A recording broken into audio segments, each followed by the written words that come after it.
Today, I'm going through the Titan 21262 magnetic parts tray and showing how it works in real use.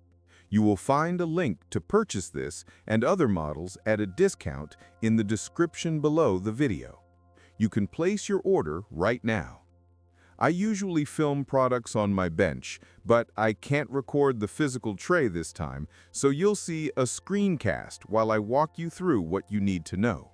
I'll keep it simple and straight. Did you know that the best discounts on Amazon last only a few hours?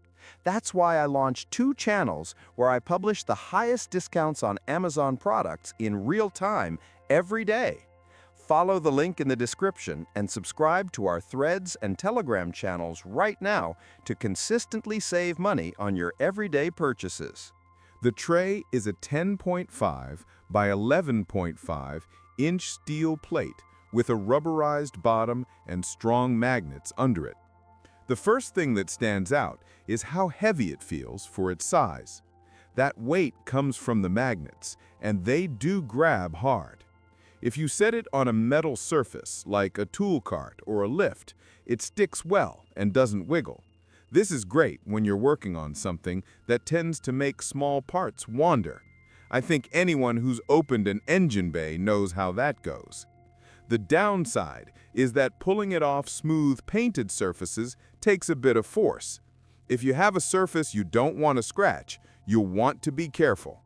The rubber layer helps, but it's not magic. Inside the tray, the finish is basic stainless steel. It's not stylish, just functional. It holds screws, sockets, washers, Allen keys, whatever you toss into it. The magnets underneath are strong enough to keep metal parts from bouncing out if you bump the bench. They don't glue things down, but they add enough grip to avoid accidents. If you tilt the tray, everything stays in place better than you'd expect. If you flip it entirely, you'll obviously lose everything, so it's not some miracle anti-gravity thing, just a reliable magnetic tray. One thing that could bother some users is that the tray surface can show scratches quickly. It's a tool, so I personally don't care, but if you want it to stay shiny, that won't happen.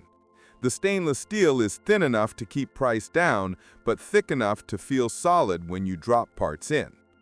Another thing worth noting is the smell of the rubber base when it's new.